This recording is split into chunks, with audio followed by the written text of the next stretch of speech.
The train lurched to a halt at Delta, Colorado's weathered platform, just as the first fat raindrops began to fall, and Natalie Barrett pressed her gloved hand against the cold window, wondering if she had made the worst mistake of her life coming west to marry a stranger.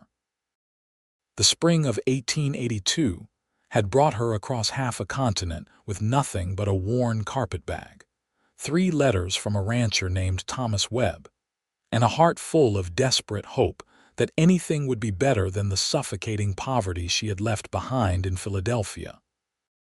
She stepped down from the train car carefully, her thin traveling dress already feeling inadequate against the sudden chill that swept across the platform. The conductor had warned her that Colorado weather could turn on a dime, but she had foolishly assumed that late April would bring gentle spring rains, not this bruising wind that smelled of ice and distance. Her carpetbag felt heavy in her hand as she looked around the sparse platform, searching for the man who was supposed to become her husband.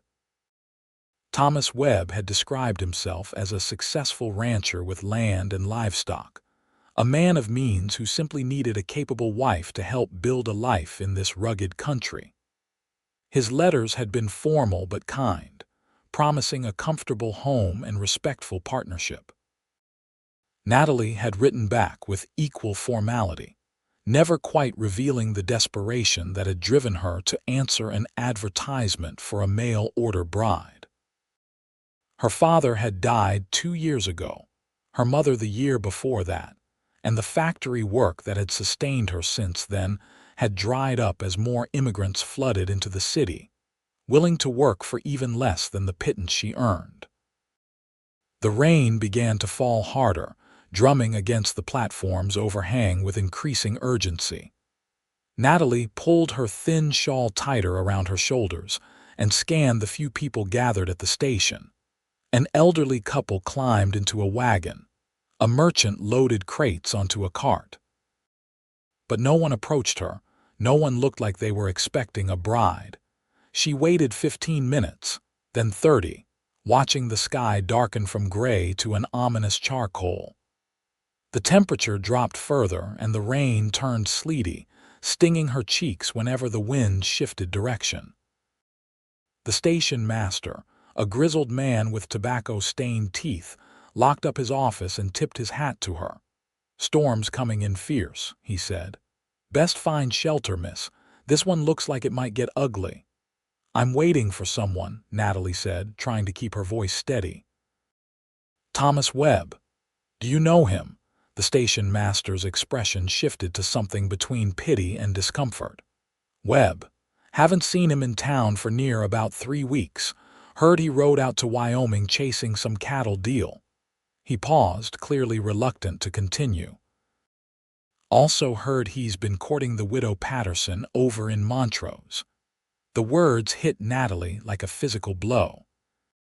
She stood frozen as the station master hurried away into the storm, leaving her alone on the platform with the terrible understanding that she had been abandoned before she had even arrived. The money for her return ticket had gone to settling her landlady's final bill. She had exactly $4.30 to her name, no place to stay, and a storm bearing down with the weight of her own foolishness. Lightning cracked across the sky, and thunder followed so quickly that Natalie knew the storm was right overhead. She needed to find shelter immediately, but where? She did not know a soul in this town, and the few buildings she could see along the muddy Main Street were already closing up tight against the weather. She grabbed her carpetbag and stepped off the platform into the storm. The rain hit her like a cold fist, soaking through her dress in seconds. The wind tore at her shawl, whipping it away before she could catch it. She gasped at the shocking cold, her teeth already beginning to chatter as she stumbled forward into the muddy street. She could barely see through the driving rain, but there was a light ahead, perhaps a saloon or hotel where she might find temporary refuge. The mud sucked at her boots with each step. Water ran down her face, plastering her dark hair to her skull. She was shivering violently now, her fingers numb around the handle of her bag. The wind pushed against her so hard she had to lean into it, fighting for every step forward. She did not hear the horse until it was almost upon her. The animal appeared out of the sheets of rain like a ghost, massive and dark, with a rider bent low over its neck. Natalie tried to move out of the way, but her feet tangled in her sodden skirts, and she went down hard in the mud, her carpetbag flying from her grip. The horse stopped, the rider already swinging down from the saddle. Strong hands gripped her arms, hauling her upright with surprising gentleness. Through the rain streaming down her face, she saw a man in his late 20s with weather-beaten features and eyes the color of storm clouds. He wore a heavy duster coat that shed water like oil and a wide-brimmed hat that protected his face from the worst of the downpour. "What in God's name are you doing out here?" he shouted over the wind. His voice was rough but not unkind. "I need shelter," Natalie managed through chattering teeth. "Please, I just arrived and there is no one to meet me." The cowboy did not waste time with questions. He shrugged out of his duster in one smooth motion and wrapped it around her shoulders. The coat was warm from his body heat, and Natalie clutched it gratefully, though she was already so cold that even its warmth seemed distant. He grabbed her carpetbag from the mud with one hand and kept his other arm around her shoulders, steering her forward with purpose. "My place is 2 streets over," he said. "Can you walk?" "Yes," she said, though in truth she was not sure. Her legs felt like wood, and the shivering had become so violent it was hard to control her muscles. But the cowboy kept his arm firm around her, half carrying her weight as they pushed through the storm. His horse followed behind them without needing to be led, its reins dragging in the mud. They turned off the main street onto a narrower lane lined with small houses. The cowboy guided her up 3 steps onto a covered porch, and suddenly the rain was not hammering down on them anymore. He unlocked the door and ushered her inside, the horse waiting patiently on the porch like a well-trained dog. The interior of the house was dim but blessedly dry. The cowboy struck a match and lit an oil lamp, warm light flooding the single large room that served as both kitchen and living space. A pot-bellied stove sat cold in the corner, and he moved to it immediately, stuffing kindling and wood inside with practiced efficiency. "Get those wet clothes off," he said without turning around.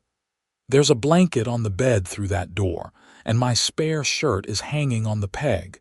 You'll catch your death standing there dripping."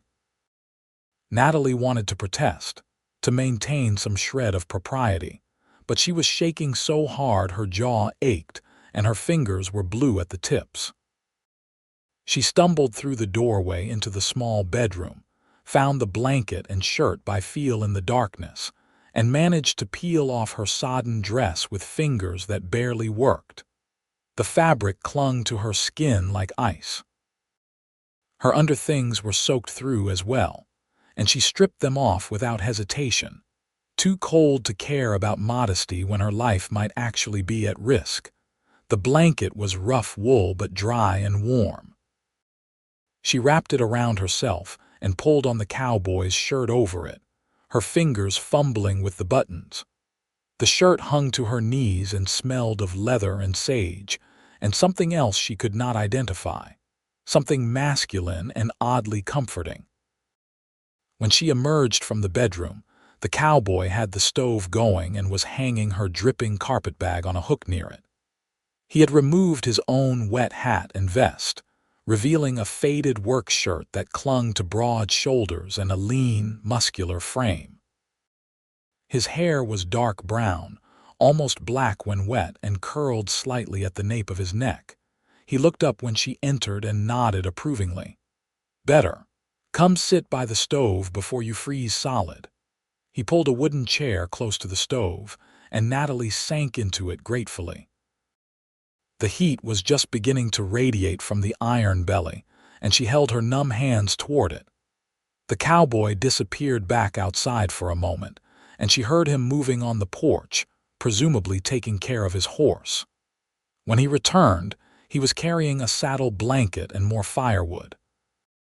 "Storm's getting worse," he said, shaking water from his hair. "Lightning's coming down like the world's ending. You picked a hell of a day to arrive in Delta." "I did not have much choice in the timing," Natalie said. Her voice sounded steadier now, though she was still shivering. "The train only runs twice a week." The cowboy moved around the small kitchen, filling a kettle with water and setting it on the stove to heat.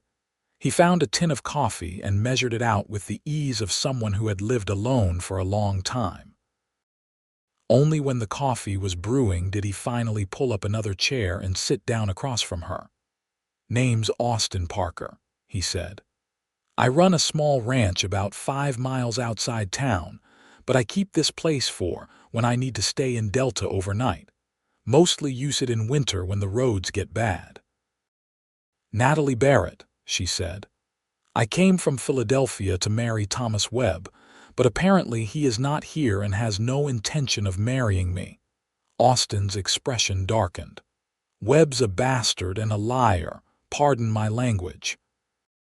You're better off without him, though I know that's cold comfort when you've come all this way. The station master said he went to Wyoming. That's one story. I heard he lost his ranch in a poker game and skipped town to avoid his debts.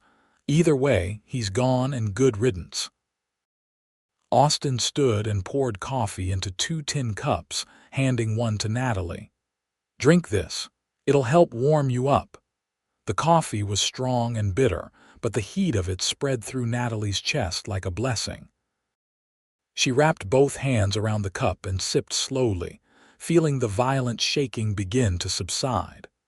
Outside, the storm continued to rage, rain hammering against the windows and wind howling around the corners of the house. "What will you do?" Austin asked after a long silence.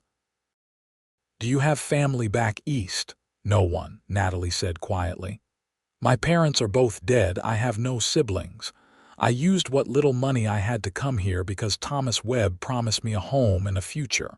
I was foolish enough to believe him." "You weren't foolish. He was dishonest." "There's a difference." Natalie looked up at Austin, studying him properly for the first time.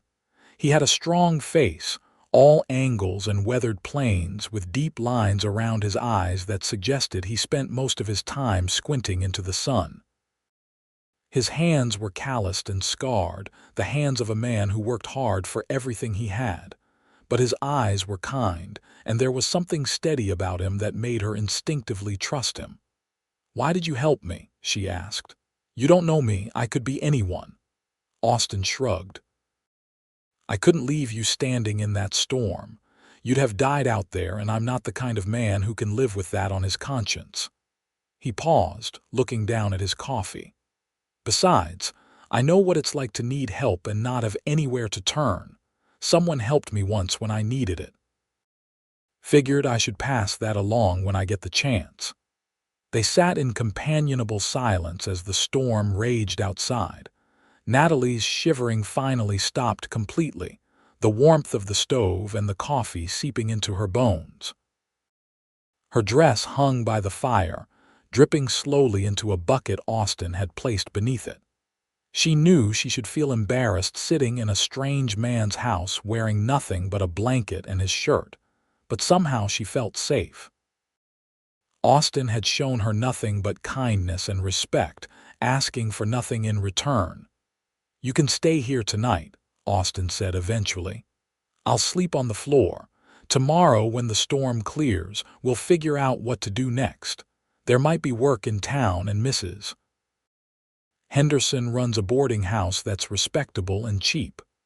"I cannot pay you for your kindness," Natalie said. "I have only $4 to my name. I'm not asking for payment, just offering help." Austin refilled their coffee cups and settled back in his chair. "Tell me about Philadelphia. What was your life like there?" So Natalie told him, the words coming easier than she expected. She told him about her father's bookshop that had failed when the neighborhood changed, about her mother's long illness and the debts it had created, about the factory work that left her fingers bleeding and her back aching for 12 hours a day. She told him about the loneliness of being young and alone in a city that did not care if she lived or died, and about the desperate hope that had driven her to answer Thomas Webb's advertisement. Austin listened without interrupting, his gray eyes steady on her face. When she finished, he was quiet for a long moment before speaking. "My parents died when I was 16, he said. "Ranch accident. My father was breaking a horse and it threw him wrong, broke his neck. My mother followed him 6 months later, just seemed to give up. I inherited the ranch and tried to run it myself, but I was too young and didn't know enough. Lost it all within 2 years to debts and bad decisions." "How did you get your ranch back?" Natalie asked. "This is a different ranch. Smaller, harder land." "But it's mine. Bought and paid for with 10 years of working every ranch job there is from Texas to Montana. I saved every penny I could, lived rough, and finally had enough to buy a piece of land no one else wanted because it had no water rights. Took me 3 years to dig wells deep enough to hit water, but I did it. Now I've got a decent spread with good grass and enough cattle to make a living. You must be very proud of what you have built." "Proud enough," Austin said, "though it's a lonely life. Most cowboys my age are married with families by now. I was too busy building my ranch to think much about courting." Natalie heard something in his voice, a wistfulness that matched her own loneliness. She wanted to ask more, but before she could, a tremendous crack of thunder shook the house. The lamp flickered, and rain began to hammer against the windows with renewed fury. Austin stood and checked the window frames, making sure they were sealed tight against the weather. "This storm's going to last all night," he said. "Might as well get some sleep." "You take the bed and I'll make a pallet out here by the stove." "I cannot take your bed," Natalie protested. "You have already done so much." "The bed's yours tonight," Austin said firmly. "No arguments. You've had a hell of a day and you need proper rest." Natalie was too exhausted to argue further. She stood, still wrapped in the blanket and his shirt, and moved toward the bedroom door. At the threshold she paused and looked back at him. "Thank you," she said softly. "I do not know what would have happened to me if you had not been there." "Get some sleep," Austin said, but his voice was gentle, and something warm flickered in his eyes that made Natalie's heart beat a little faster. The bed was narrow but comfortable, with a real feather mattress and clean sheets that smelled of lye soap. Natalie crawled under the quilts and felt the tension drain from her body. Through the thin walls, she could hear Austin moving around, settling himself by the stove. The storm continued its assault on the little house, but she felt safe here, protected not just by the walls but by the quiet strength of the man sleeping in the next room. She did not mean to cry, but the tears came anyway. Relief and fear and exhaustion all mixed together until she was sobbing into the pillow, her shoulders shaking. She had been so afraid for so long, and the terror of standing alone in that storm with nowhere to go had nearly broken her. But Austin had appeared like an answer to a prayer she had not known how to pray. Eventually the tears stopped, and Natalie drifted into sleep listening to the storm and the occasional crackle of the fire in the stove. She dreamed of Philadelphia streets that turned into Colorado mud, of trains that went nowhere, of strong hands pulling her up out of the cold. When she woke, pale morning light was filtering through the bedroom window. The storm had passed, leaving behind the fresh smell of rain and earth. Natalie lay still for a moment, disoriented before the events of yesterday came rushing back. She sat up quickly, clutching the blanket to her chest. Her dress was still too damp to wear, but she found her underclothes hanging by the stove, now dry if somewhat stiff. She dressed quickly in the bedroom, then ventured out to find Austin already awake, frying eggs and bacon on the stove. "Morning," he said, glancing over his shoulder. "Hope you're hungry. I've got plenty." "I should not impose on you further," Natalie said, though the smell of the food made her stomach clench with hunger. She had not eaten since a dry sandwich on the train yesterday morning. "Sit down and eat," Austin said. "We can talk about what comes next after breakfast."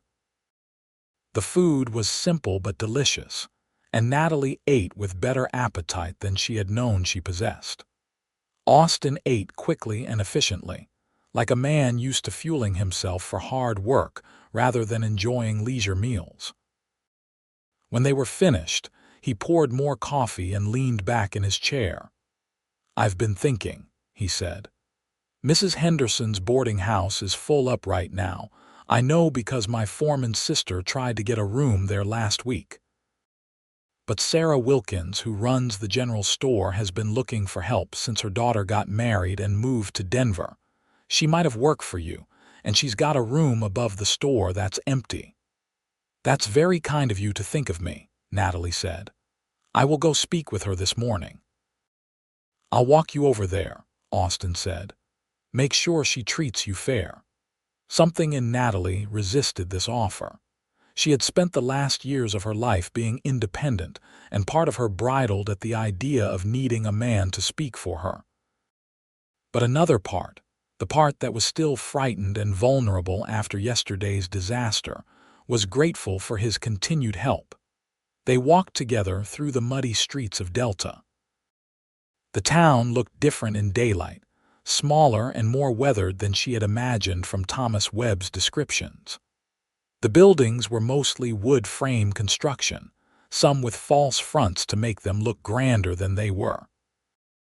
Cowboys and ranch hands moved along the wooden sidewalks, and a freight wagon rumbled past loaded with supplies.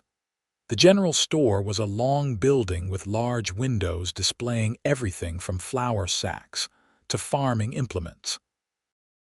A bell jangled as Austin opened the door, and a woman in her 50s looked up from behind the counter.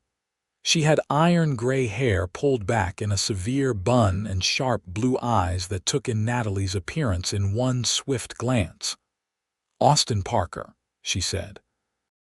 "Haven't seen you in town twice in 1 week for years. What brings you by?" "Morning, Sarah. This is Miss Natalie Barrett. She just arrived from Philadelphia and needs work. I heard you were looking for help in the store." Sarah Wilkins studied Natalie with an intensity that made her want to squirm, but she held her ground and met the woman's gaze steadily. After a long moment, Sarah nodded. "Can you read and write?" she asked. "Yes, madam. I can also do figures. I kept my father's accounts for his bookshop for 5 years. Can you lift a 50-pound sack of flour? I can manage it. You willing to work from 6 in the morning until 7 at night 6 days a week?" Natalie thought of the factory in Philadelphia, where she had worked even longer hours for even less consideration. "Yes, madam. I'll pay you $8 a week plus room and board. The room's above the store. Nothing fancy, but it's clean and dry. You'll take your meals with me in my quarters out back. I expect honesty, hard work, and discretion. I won't tolerate gossip or laziness. If you can meet those terms, you can start today." "I accept," Natalie said immediately. $8 a week was more than she had made at the factory, and having room and board included meant she could actually save money. "Good. Austin, thank you for bringing her by. Miss Barrett, go get your things and be back here within the hour. We've got inventory to do." They stepped back out into the spring sunshine, and Natalie felt dizzy with relief and something else, something that might have been hope. She had work and a place to stay. She was not going to starve or freeze. She could build a life here, however different it might be from what she had imagined. "Thank you," she said to Austin. "I know I keep saying that, but I mean it. You have saved my life twice now." "Just doing what's right," Austin said, but he looked pleased. "Sarah's tough but fair. You'll do well there if you work hard, and I can tell you're a hard worker." They walked back to his house to collect her carpet bag. Natalie's dress was dry enough to wear now, though it looked worse for its ordeal, wrinkled and mud-stained despite Austin's attempt to clean it. She changed in the bedroom and emerged carrying his shirt and the blanket, neatly folded. "Keep the shirt," Austin said when she tried to return it. "You might need it, and I've got others. I cannot keep taking things from you. It's a shirt, not a diamond ring. Keep it." They stood awkwardly in the doorway, and Natalie realized with a pang that she did not want to say goodbye to this man who had shown her such unexpected kindness. In the space of one evening and morning, he had become something like a friend, someone she trusted in a way she trusted very few people. "Will I see you again?" she asked, then immediately felt foolish for asking. "I come into town most Saturdays for supplies," Austin said. "I imagine I'll be seeing you at the general store." "I would like that," Natalie said softly. Something shifted in Austin's expression, a warmth that made her breath catch. "So would I," he said. They walked back to the general store together, neither speaking much but the silence comfortable rather than awkward. When they reached the door, Austin tipped his hat to her. "Good luck, Miss Barrett." "Natalie," she said. "Please call me Natalie." "Natalie," he repeated, and the way he said her name made something flutter in her chest. "I'm glad the storm brought you my way, even if it wasn't how you planned." Then he was gone, striding away down the muddy street with his coat swinging behind him. Natalie watched until he turned the corner, then squared her shoulders and went inside to begin her new life. The work at the general store was hard but not unpleasant. Sarah Wilkins was demanding and precise, but she was also a good teacher who took the time to show Natalie how she wanted things done. The inventory was extensive, everything from foodstuffs to fabric to ammunition, and Natalie spent the first week learning where everything was kept and how to manage the account books. The room above the store was small, barely large enough for a narrow bed, a washstand and a trunk, but it was clean and private and hers. The window looked out over the main street, and at night, Natalie would sit there watching the town settle into darkness, thinking about her new life and about the cowboy with the storm-gray eyes who had wrapped her in his coat and his kindness. Austin came into the store the following Saturday as promised. Natalie was helping a rancher's wife select fabric when she looked up and saw him standing just inside the door, hat in hand. Her heart gave an unexpected leap, and she nearly dropped the bolt of calico she was holding. "I'll be with you in a moment," she called, trying to sound professional. But Mrs. Caldwell, the rancher's wife, turned to see who had come in and smiled broadly. "Oh, don't make Austin wait on my account, dear. I'll just browse a bit longer. Austin Parker, as I live and breathe. Haven't seen you socializing in town in ages."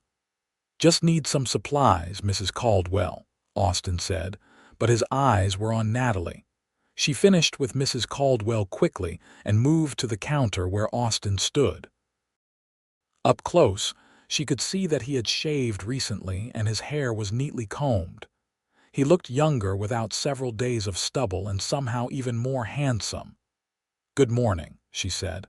"What can I help you with?" "Need coffee, flour, sugar, and bacon," he said.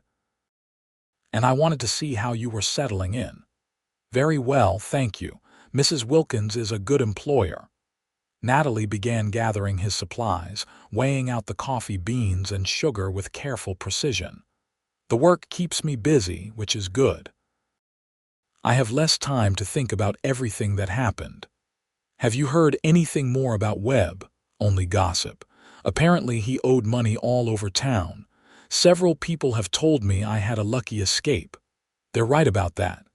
Natalie wrapped his purchases and tallied the cost.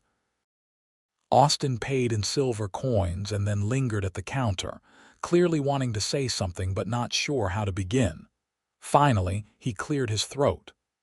"There's a church social next Sunday afternoon," he said. "Just a simple gathering with food and music. I was wondering if you might like to go." "With me, I mean." Natalie's heart began to race. "Are you asking to court me, Austin Parker?"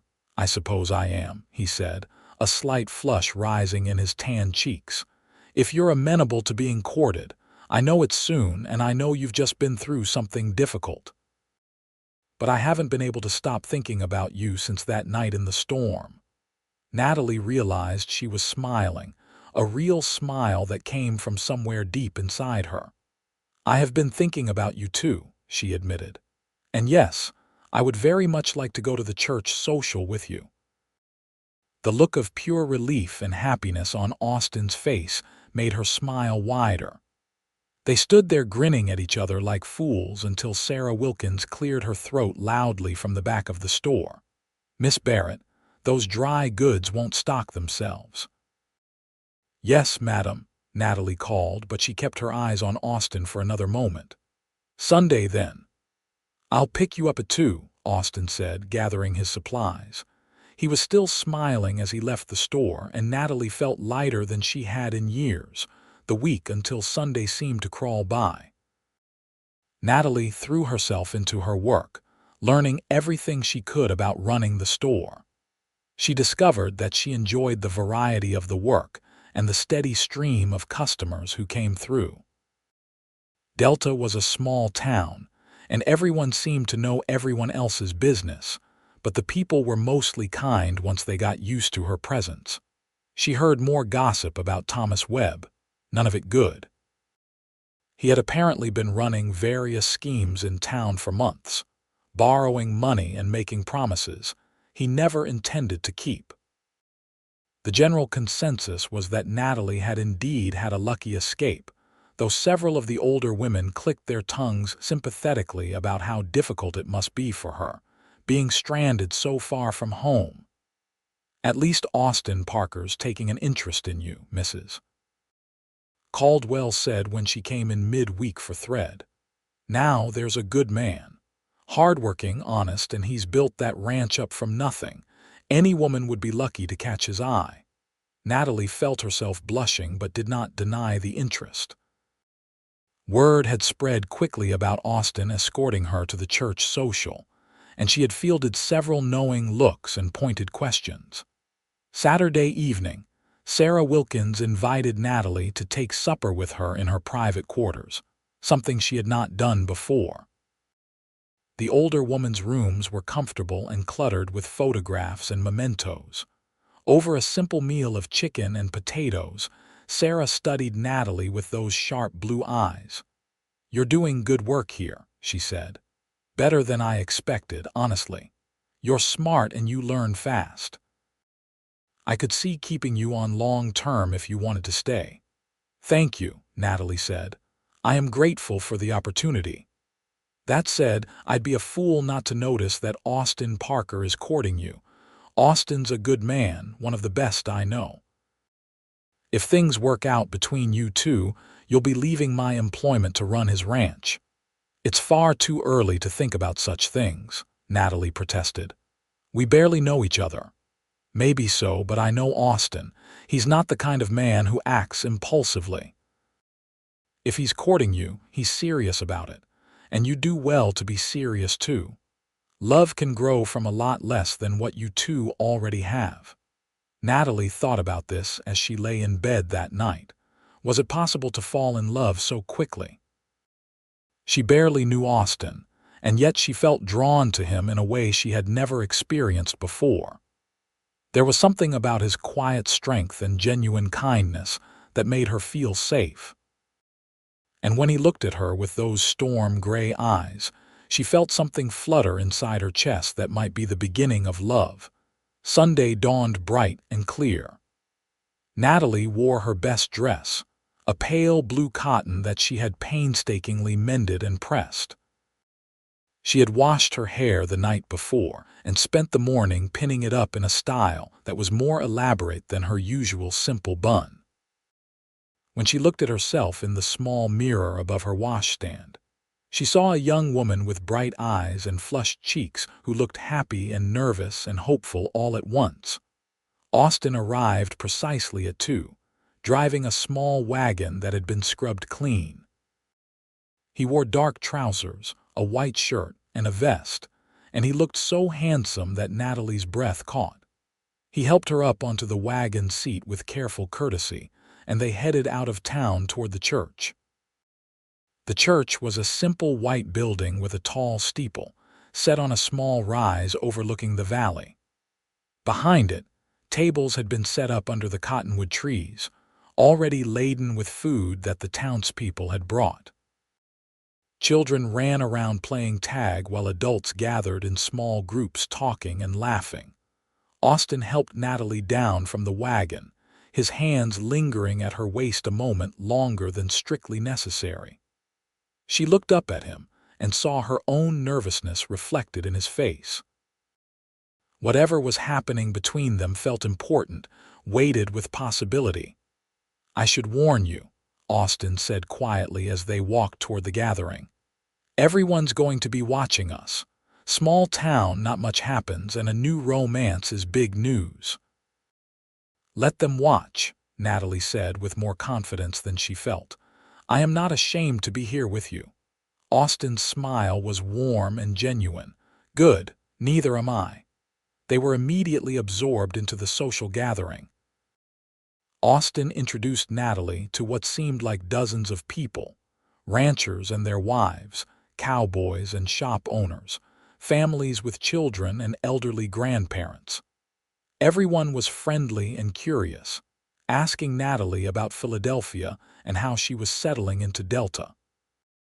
Several people mentioned Thomas Webb's disgraceful behavior, always followed by emphatic assurances that she was better off without him. The food was plentiful and delicious: a spread of fried chicken and roasted beef, potato salad and baked beans, fresh bread and pies of every description.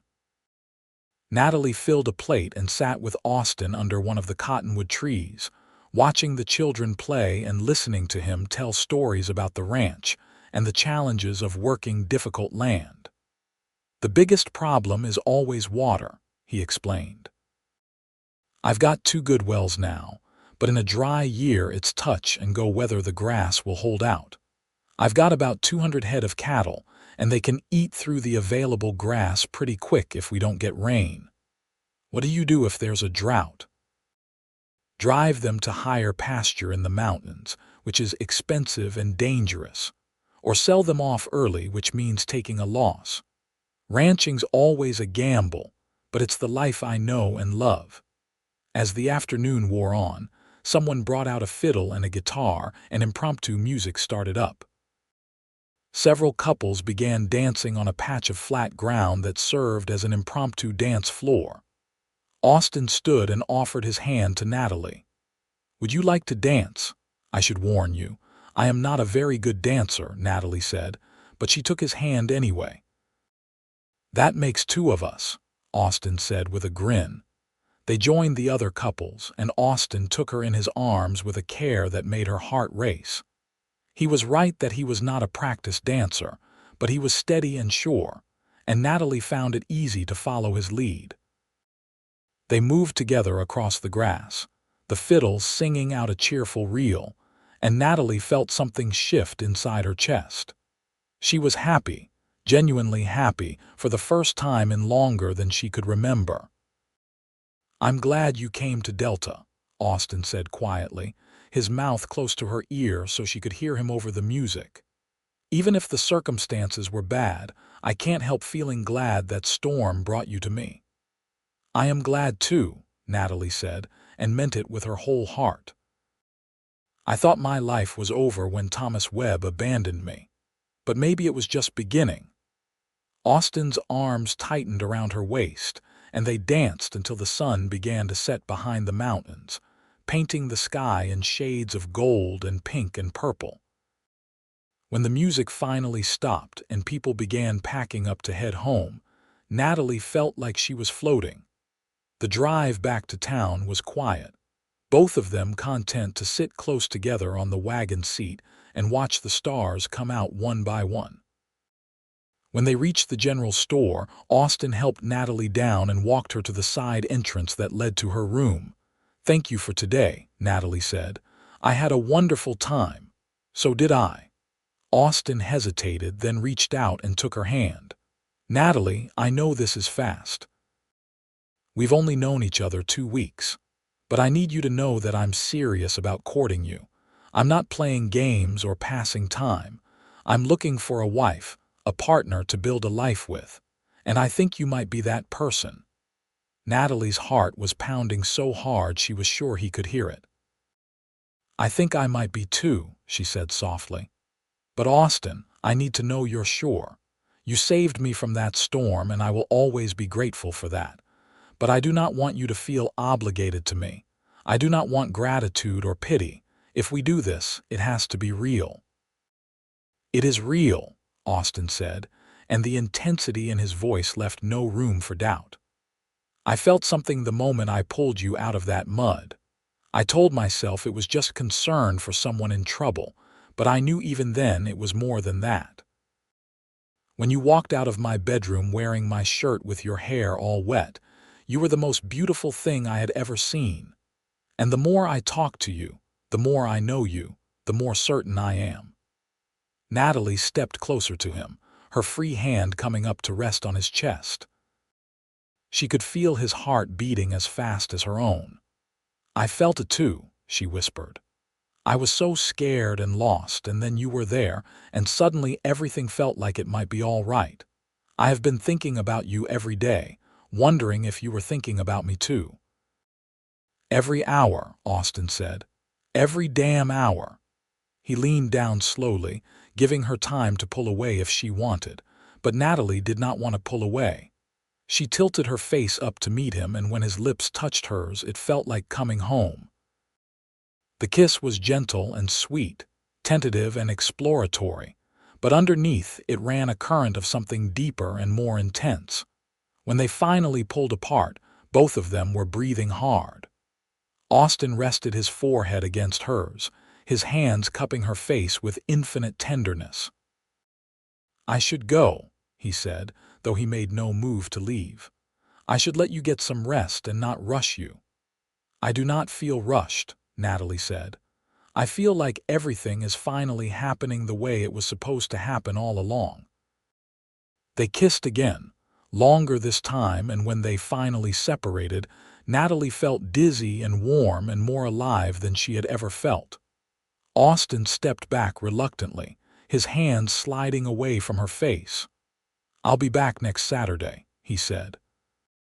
"And I'll write to you during the week if that's all right." "I would like that very much." Natalie watched him drive away into the darkness, the wagon disappearing down the street. She pressed her fingers to her lips, still feeling the warmth of his kiss, and knew with absolute certainty that her life had changed completely. She had come to Delta expecting to marry one man and had found another, one who was everything she had secretly hoped for but never dared to expect.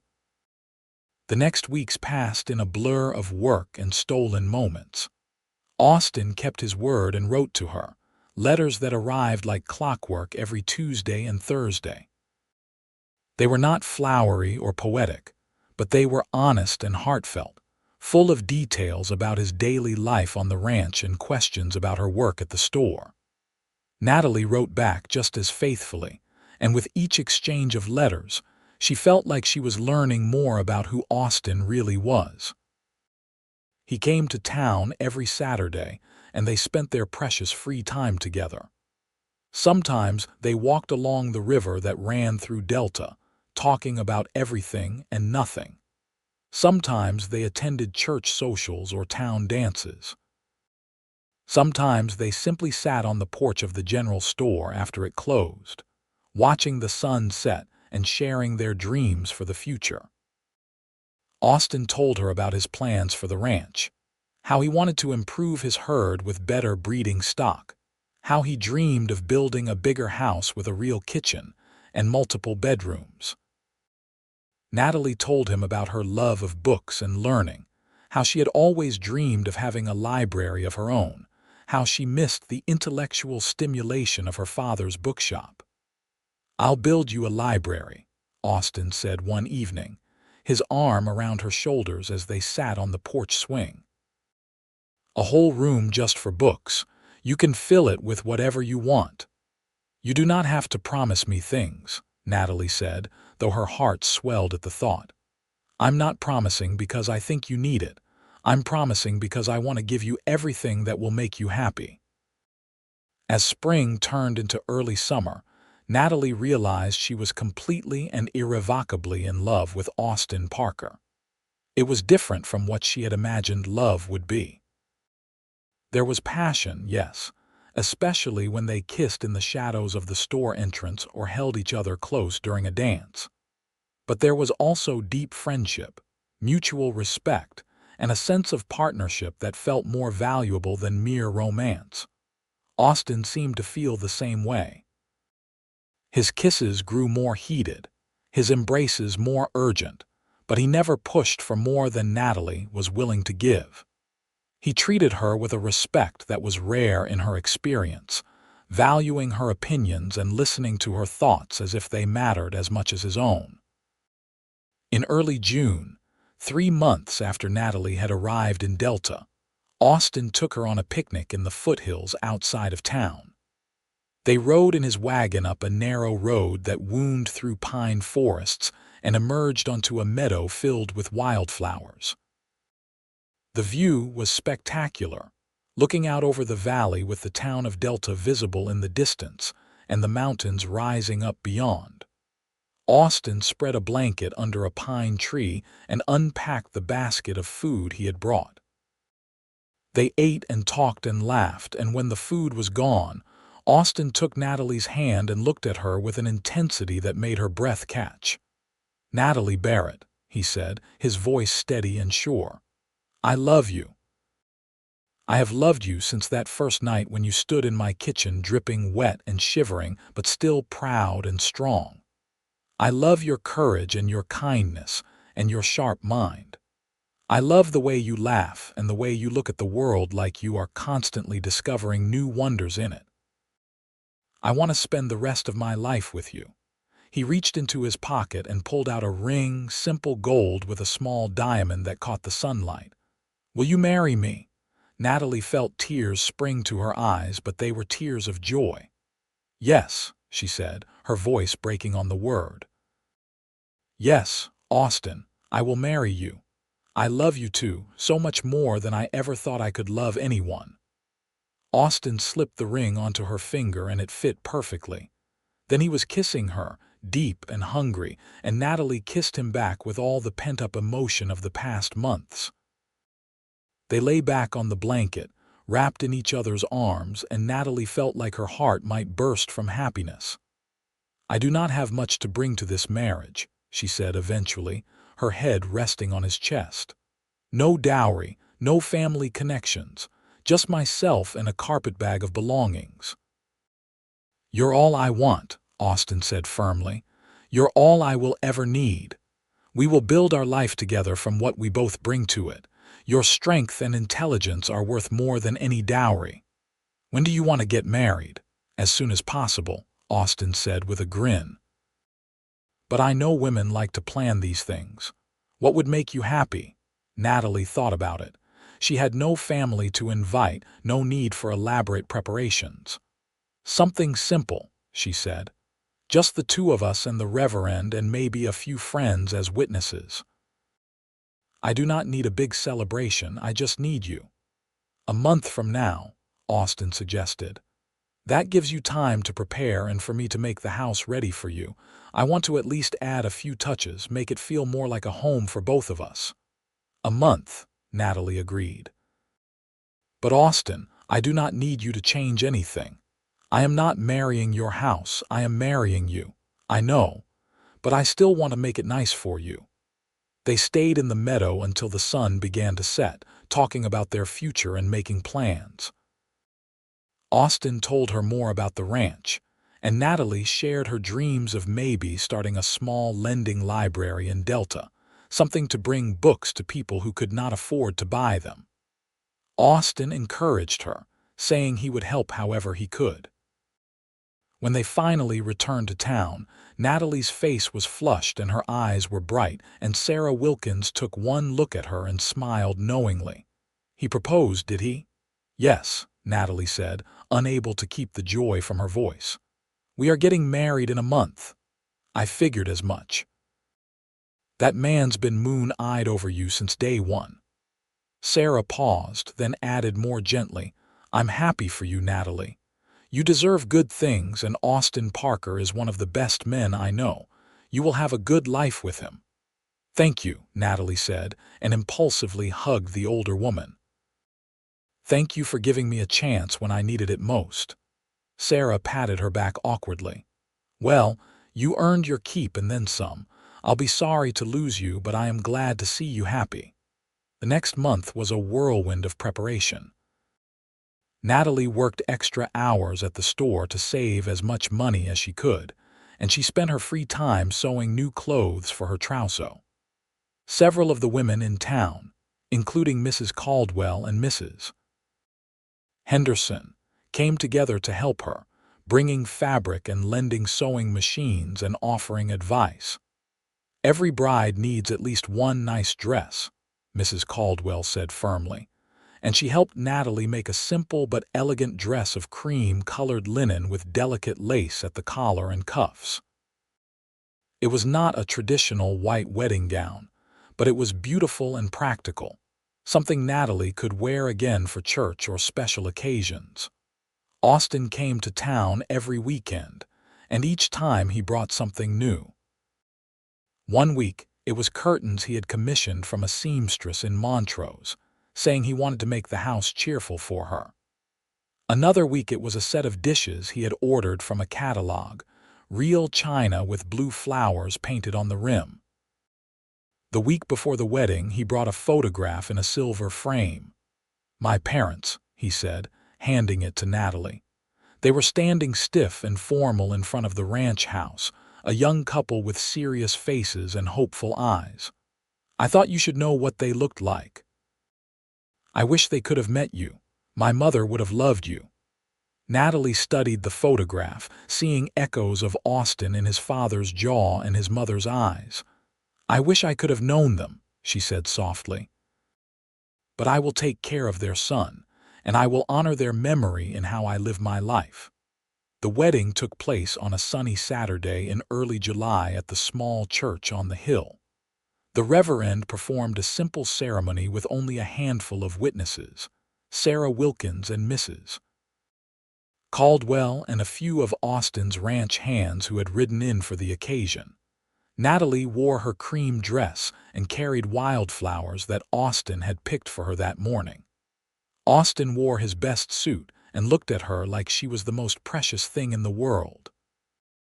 When the Reverend pronounced them husband and wife, Austin kissed her with such tenderness that several of the witnesses had to dab at their eyes.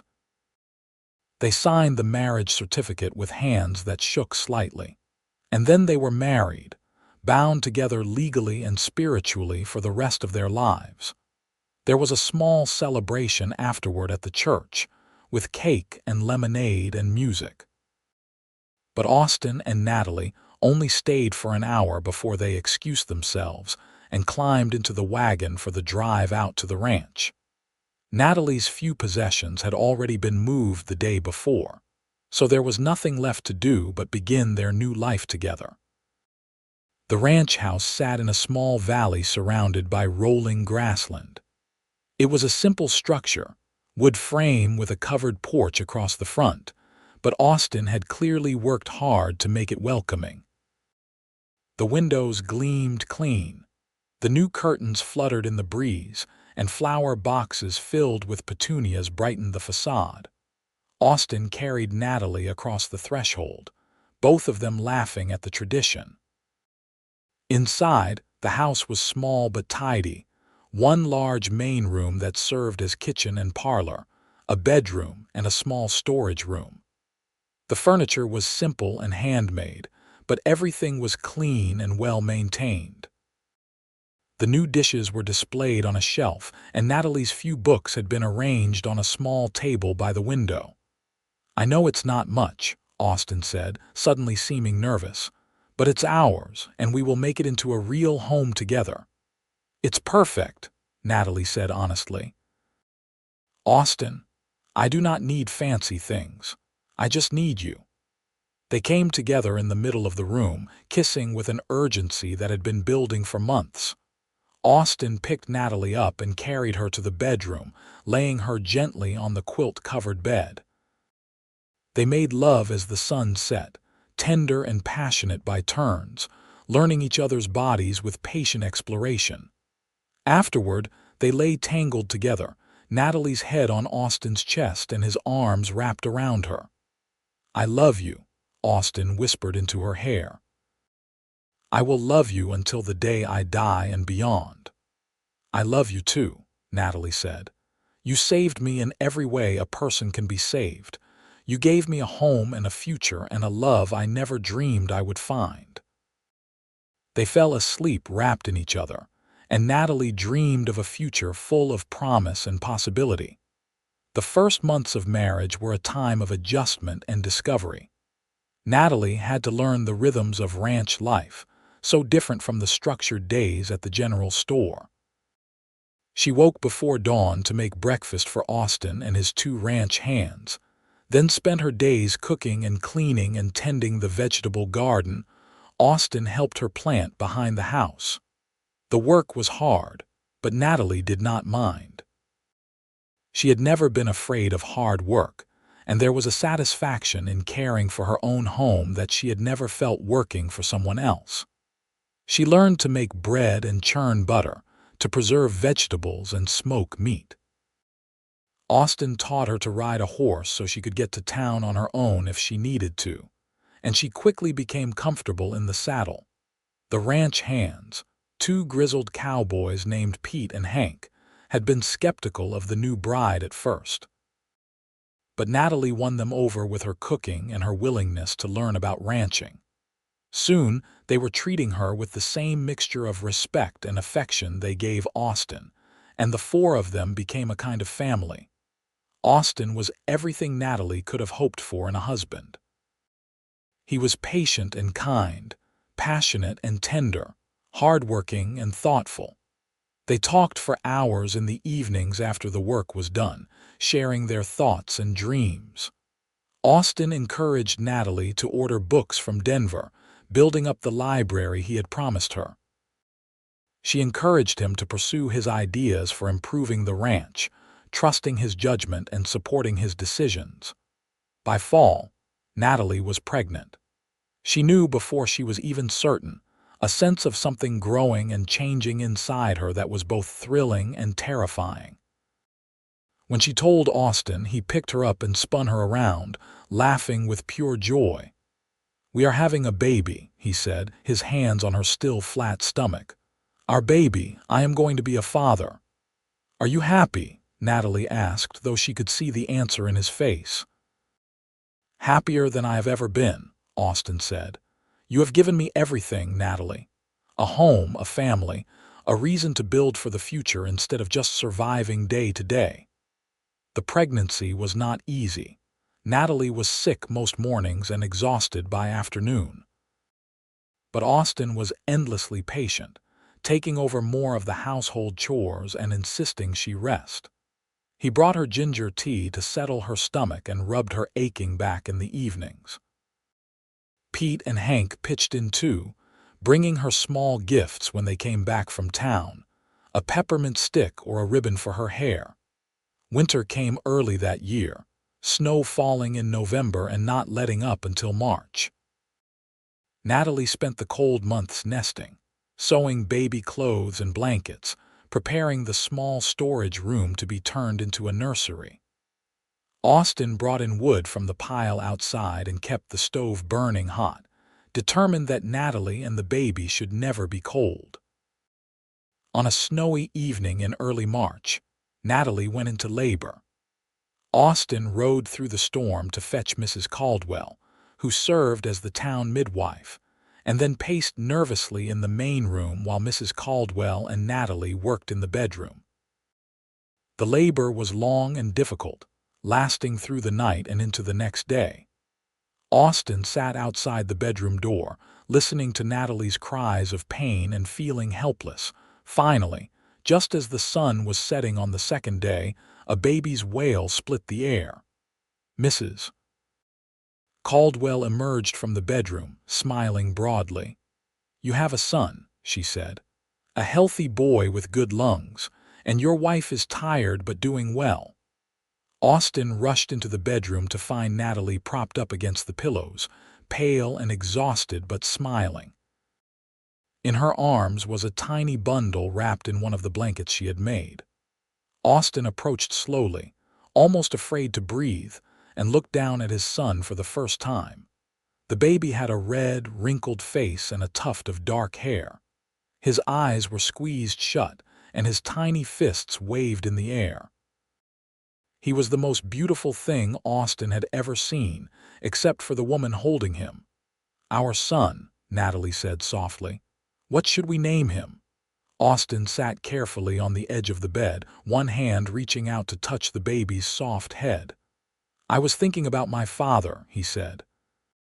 "His name was James, and maybe your father's name for a middle name." "My father was Robert," Natalie said. "James Robert Parker. I like it." They sat together, the three of them, as the snow fell outside and the fire crackled in the stove. Austin felt a profound sense of peace and rightness, as if everything in his life had been leading to this moment. James grew quickly, a sturdy baby with his father's gray eyes and his mother's dark hair. He was a happy child, quick to smile and curious about everything.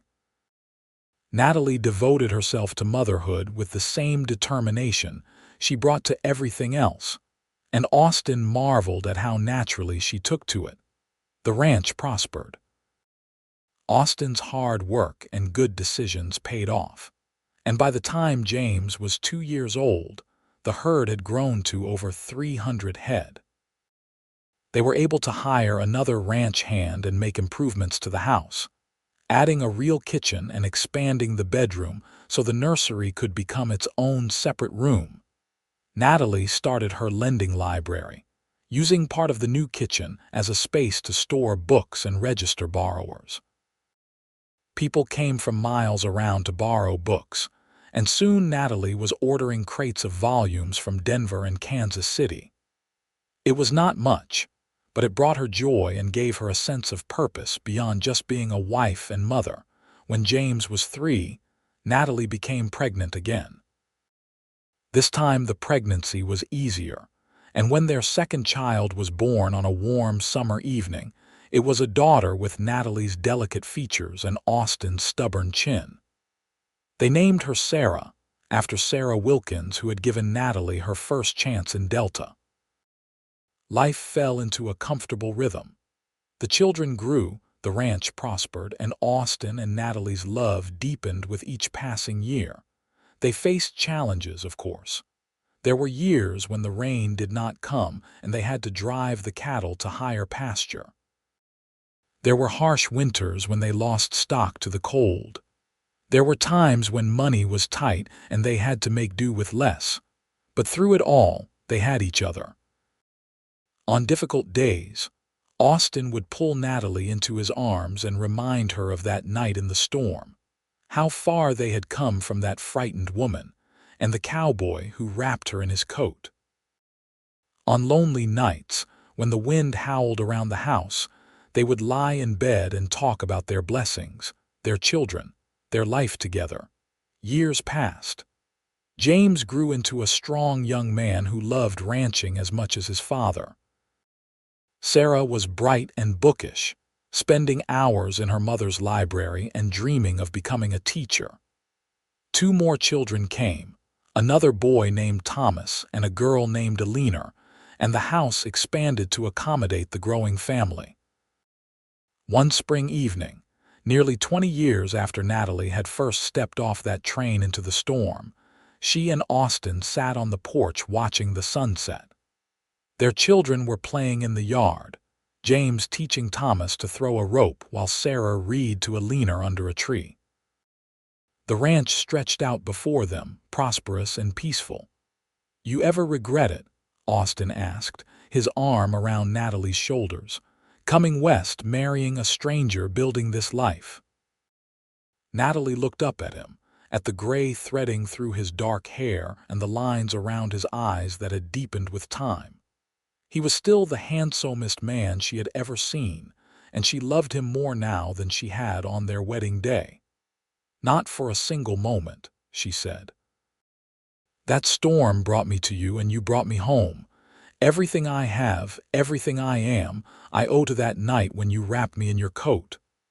"And I thought I was just being decent," Austin said with a smile. "Turns out I was saving my whole future." "We saved each other," Natalie corrected. "You gave me a place to belong, and I gave you a family to build for. We made this life together." They kissed as the sun dipped below the horizon, their children's laughter echoing across the ranch. The wind picked up, carrying the scent of grass and sage and the promise of rain. Storm clouds were gathering on the horizon, but Natalie was not afraid. She had weathered worse storms and come through stronger. Whatever challenges lay ahead, she and Austin would face them together, just as they always had.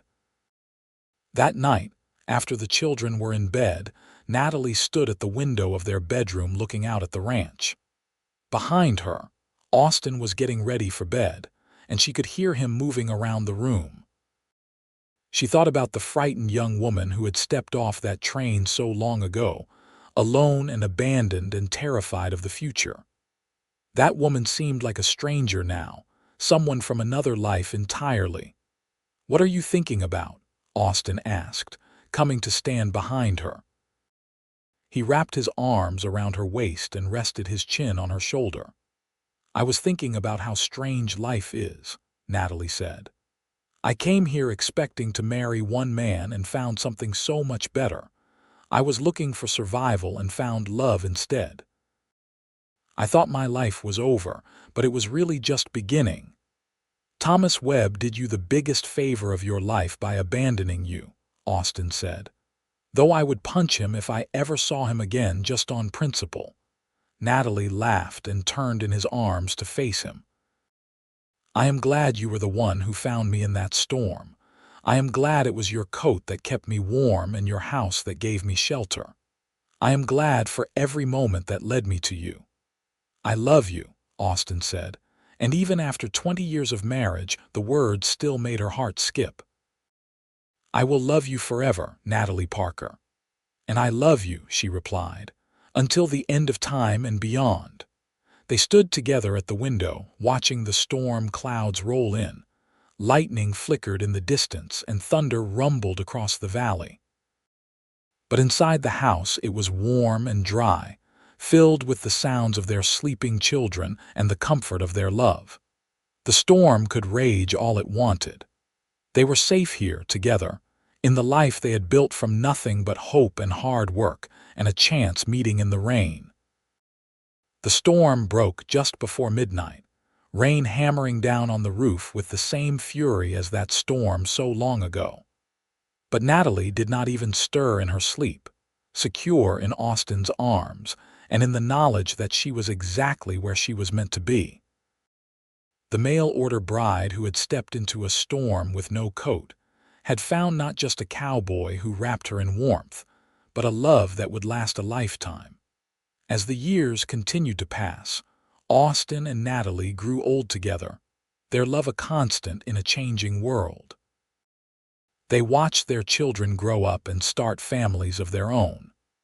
James took over running the ranch, bringing his new wife to live in a house they built on the northern section of the property. Sarah became a teacher just as she had dreamed, marrying a lawyer from Denver and moving to the city but visiting often with her children. Thomas and Alina both stayed in Delta, building their own lives and their own families. The ranch house that had once seemed so small now felt too big with just Austin and Natalie living there. But they filled it with grandchildren on weekends and holidays, the rooms echoing with laughter and running feet just as they had when their own children were young. Natalie's library had grown to fill 2 rooms, and people came from 3 counties to borrow her books. Austin's hair turned completely gray, then white, but his gray eyes remained as sharp as ever, and his love for Natalie never dimmed. On their 30th anniversary, Austin surprised Natalie with a gift. He led her outside to the meadow where he had proposed, now part of their expanded ranch property. There, built under the same pine tree where they had once spread a picnic blanket, was a small gazebo with a bench inside and climbing roses beginning to grow up the posts. "I thought we should have a special place," Austin said. "Somewhere we can come and remember that day when I asked you to be my wife and you said yes. Somewhere to remind us of everything we have built together." Natalie cried as she had not cried in years, overwhelmed by the thoughtfulness of the gesture. They sat together in the gazebo, holding hands and watching the sun set over the valley, just as they had done so many times before. The land had changed, fences and buildings marking what had once been open range. But some things remained constant: their love, their commitment to each other, and the memory of a storm that had brought them together. When Austin passed away at the age of 78, he died peacefully in his sleep with Natalie beside him. She held his hand as his breathing slowed and finally stopped, and even in her grief she was grateful that they had been granted so many years together. The whole town came to his funeral, testimony to the respect and affection people felt for the hard-working rancher who had built his success through honest labor and fair dealing. Natalie lived another 5 years after Austin died. She stayed in the ranch house, refusing James's offers to move in with him, insisting she was fine on her own. She spent her days tending her library and her garden, receiving visits from her children and grandchildren and great-grandchildren. She wrote letters and read books, and remembered the life she had lived with the man she loved. On a spring afternoon much like the one when she had first arrived in Delta, Natalie felt a pain in her chest and knew her time had come. She walked slowly to the bedroom she had shared with Austin for so many years and lay down on the bed. Through the window she could see storm clouds gathering, and she smiled at the symmetry of it. A storm had brought her to Austin, and now a storm would carry her home to him. As the first raindrops began to fall, Natalie closed her eyes and let herself remember. She remembered stepping off that train into the cold and fear and uncertainty. She remembered Austin appearing out of the rain like an answer to a prayer. She remembered the warmth of his coat and the kindness in his eyes. She remembered their wedding day, the births of their children, the building of their life together piece by piece and year by year. She remembered love, deep and true and lasting. The kind of love that transforms 2 strangers into one soul, 2 lonely people into a family. The kind of love that builds something lasting out of nothing but hope and hard work, and the willingness to take a chance on each other. As thunder rumbled overhead and rain began to pour down in earnest, Natalie took her last breath with a smile on her face. She had lived a good life, a full life, a life rich with love and meaning. And now she was going home to the man who had saved her in every way that mattered, who had wrapped her not just in his coat but in his love, his protection, his partnership, and his devotion. The storm raged through the night, washing the world clean. And in the morning, when James came to check on his mother and found her peaceful in her sleep, he saw through the window that the storm had passed. The sun was shining, the sky was clear, and a rainbow arched across the valley. He stood there for a long moment, thinking about his parents and everything they had built. His father who had worked so hard to make something of himself. His mother who had traveled across the country on faith and hope. The love they had shared that had sustained them through every challenge and blessed them with a family and a legacy that would endure for generations. On the bedside table, James found a letter his mother had written, addressed to all her children. In it, she told the story of how she and Austin had met, every detail preserved as she had told it to them many times over the years. But at the end, she had added something new. I want you to know that I lived a blessed life. I came to Delta with nothing, expecting nothing, and I found everything. Your father gave me a home and a purpose, and a love that sustained me every day of my life. If I could go back and change anything, I would not alter a single moment. Every hardship made me stronger. Every challenge brought us closer. Every year together was a gift beyond price. Remember us not with sadness but with joy, and know that we lived fully and loved completely. Build your own lives with the same dedication and faith, and you will find the same happiness we found. The storm that brought us together was the greatest blessing of my life, because it led me to your father and to all of you. I love you all, more than words can say. James folded the letter carefully and put it in his pocket.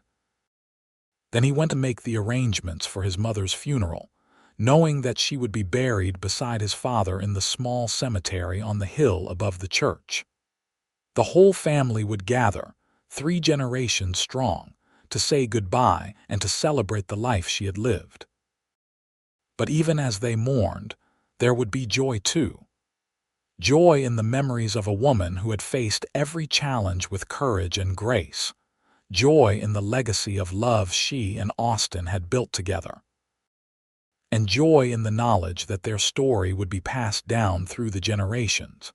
A reminder that love can be found in the most unexpected places, and that sometimes the worst storms bring us to our greatest blessings.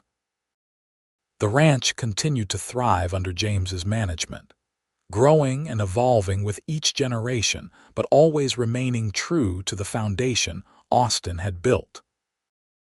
The library Natalie had started eventually became a formal lending library for the county, her collection of books the seed that grew into something much larger. The gazebo in the meadow became a family gathering place, where weddings were held and anniversaries celebrated.